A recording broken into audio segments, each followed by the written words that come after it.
ઇન્ડક્ટરને લાગુ પાડેલ એસી પ્રવાહ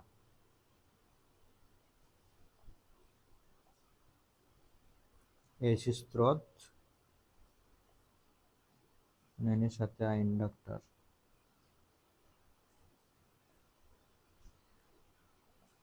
okay, inductor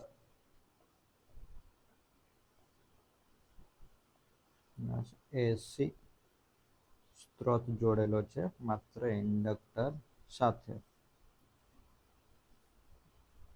એસી સ્ત્રોત માટે voltage Vm sin omega t.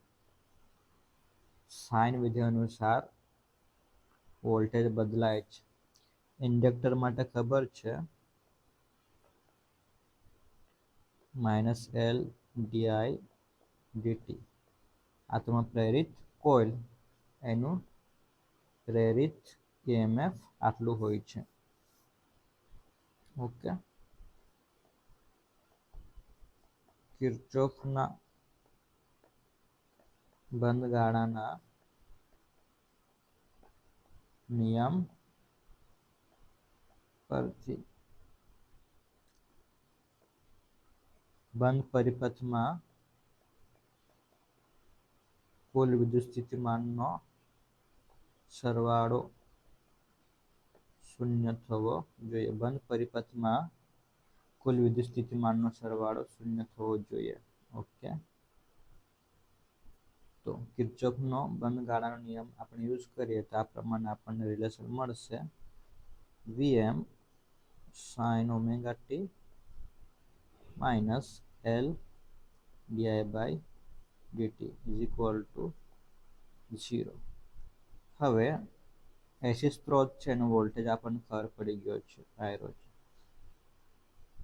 Okay, જ્યારે એને ઇન્ડક્ટર સાથે જોડીએ તો પ્રવાહનું ઇક્વેશન મેળવવું પડશે. તેથી L di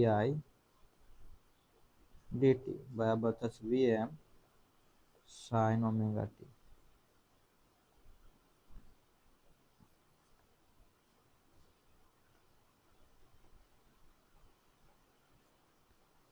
sin omega t dt, કેમ કે di ને આપણે સૂત્ર કરતા બનાવવાનું છે.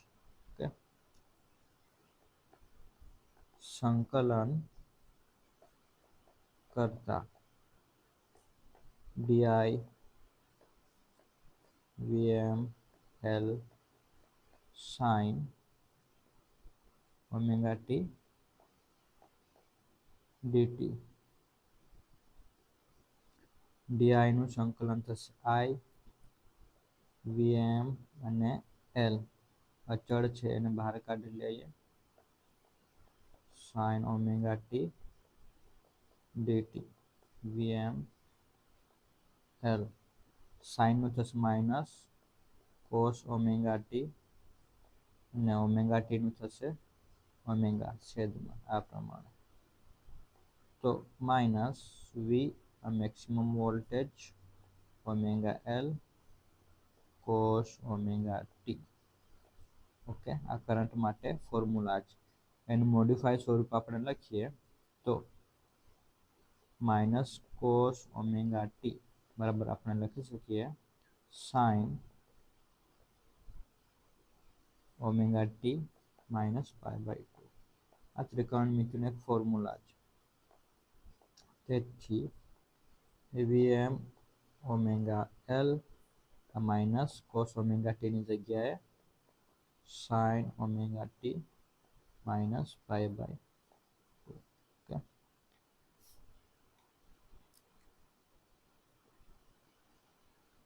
થોડું મોડિફિકેશન કરીએ.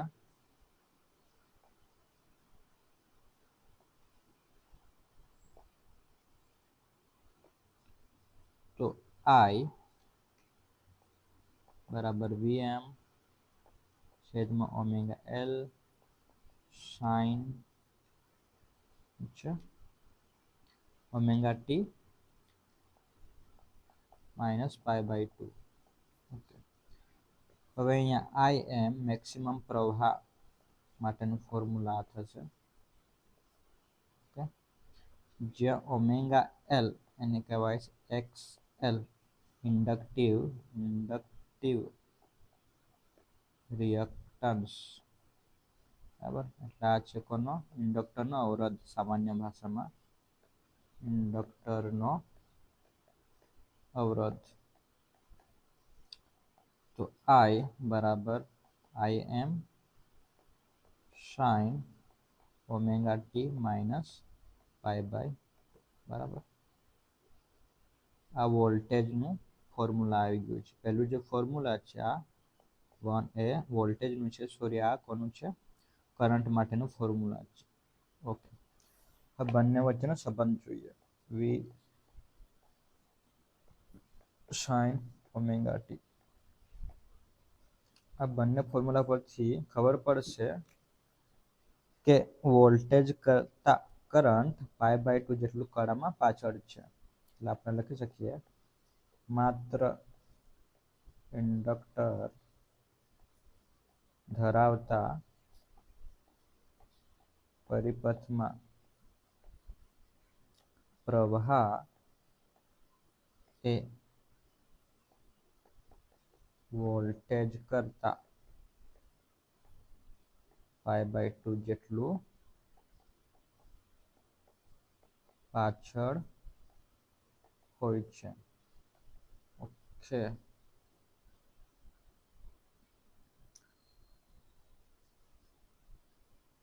એના માટે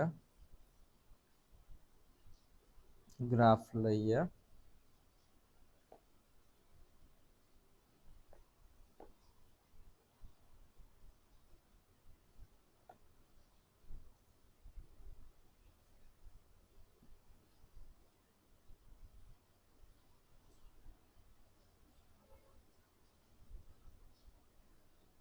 ઓકે, અહીંયા કરંટ એ વોલ્ટેજ કરતા પાઈ બાય 2 જેટલું પાછળ છે. એટલે આ છે કરંટ અને આ છે વોલ્ટેજનો ફેઝર છે, સદિશ. આ વોલ્ટેજનો સદિશ અને આ છે કરંટનો સદિશ. બંને વચ્ચે ડિફરન્સ કેટલો છે? 90 નો. એટલે કરંટ છે એ વોલ્ટેજ કરતા પાછળ છે. કેટલું? પાઈ બાય 2 જેટલું. ઓકે, આ બંનેનું જે ઇક્વેશન આપણે મેળવ્યા છે એનું એ ફોર્મ્યુલા લખ્યું છે. એનો ફેઝર ડાયાગ્રામ બનાવશો તો આ પ્રમાણે આવશે. વોલ્ટેજ છે એ 0 પર તો 0 થશે, બરાબર, કેમ કે સાઇન 0.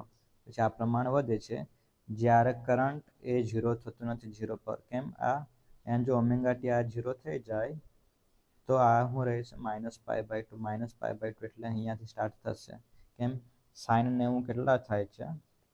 સાઇન 90 1. તેથી આ નેગેટિવમાં મેક્સિમમ થશે.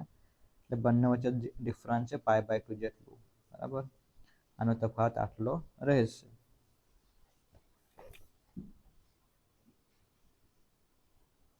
ઓકે, હવે માત્ર ઇન્ડક્ટર ધરાવતા પરિપથમાં પાવરની ગણતરી કરીએ. PL ઇન્ડક્ટર માટે લખ્યું છે, ફોર્મ્યુલા I અને V. નું ફોર્મ્યુલા લખીએ તો Vm sin ઓમેગા ટી. કરંટનું આવશે Im sin omega T minus pi by 2. આનું જે બીજું ફોર્મ છે એ લખીએ. Vm sin omega T Im, એનું બીજું ફોર્મ્યુલા છે cos ઓમેગા ટી માઇનસ બહાર Vm Im sin omega T cos omega T.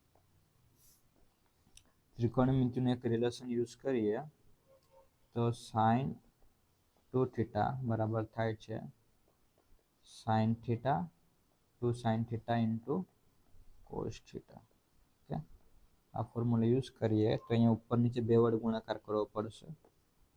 અહીંયા 2 અને છેદમાં 2. તો લખાશે minus Vm Im sin 2 omega T. બરાબર,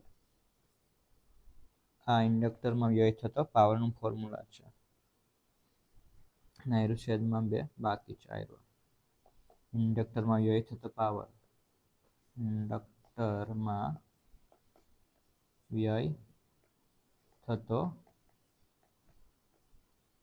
પાવર છે. હવે સરેરાશ પાવર શોધીએ. સરેરાશ પાવર, એના માટે એને પાછળ આ પ્રમાણે મૂકવાનું છે ને આ પ્રમાણે Vm Im by 2 sin 2 time omega T minus Vm Im by 2 sin 2 omega t. Okay, એક ચક્ર માટે સાઇનનું સરેરાશ કાઢશું તો આ શૂન્ય થઈ જશે. PL is equal to શૂન્ય, આખું શૂન્ય થઈ જશે તો સરેરાશ પાવર શૂન્ય થશે.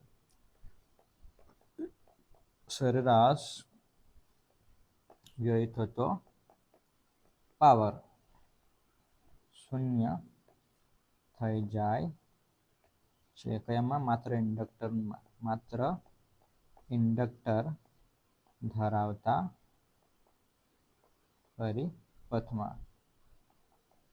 કોના માટે? એક ચક્ર માટેનું છે. એક ચક્ર માટે, એક સાયકલ માટેનું છે. ઓકે, ફરીથી ઇન્ડક્ટર છે, ઇન્ડક્ટરનું આ સિમ્બોલ છે, રાઈટ. ઇન્ડક્ટરનું આ એસી સ્ત્રોતનું વોલ્ટેજ આટલું છે. કિર્ચોફનો બંધગાળાનો નિયમ યુઝ કર્યો છે. બરાબર, અહીંયાથી એ કુલ વિદ્યુત સ્થિતિમાનનો તફાવત શૂન્ય થવો જોઈએ. અહીંયાથી આપણે આઈ મેળવેલું છે અને ત્રિકોણમિતિનું આ ફોર્મ્યુલા યુઝ કર્યું છે. પછી આ છે, આની જગ્યાએ આઈએમ મૂક્યું છે. આઈએમ એટલે મહત્તમ કંપ વિસ્તાર કોનો? કરંટનો મહત્તમ કરંટ. ઓમેગા છે એક્સએલ, એને કહેવાય ઇન્ડક્ટિવ રિએક્ટન્સ, ઇન્ડક્ટરનો અવરોધ. એના પછી આપણને કરંટનું આ ફોર્મ્યુલા મળશે. કરંટ અને વોલ્ટેજ બંને વચ્ચે રિલેશન જોશો તો કરંટ છે એ વોલ્ટેજ કરતા પાછળ છે. કેટલું? π/2 જેટલું. આ એમસીક્યુમાં ક્યારે પૂછાય છે?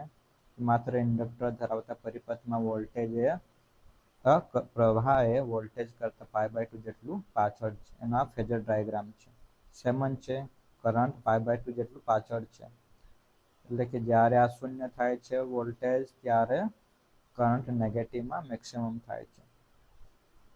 પછી ઇન્ડક્ટર માટે પાવર, આ ફોર્મ્યુલા યુઝ કર્યું છે. પછી ત્રિકોણમિતિનું આ ફોર્મ્યુલા યુઝ કર્યું છે.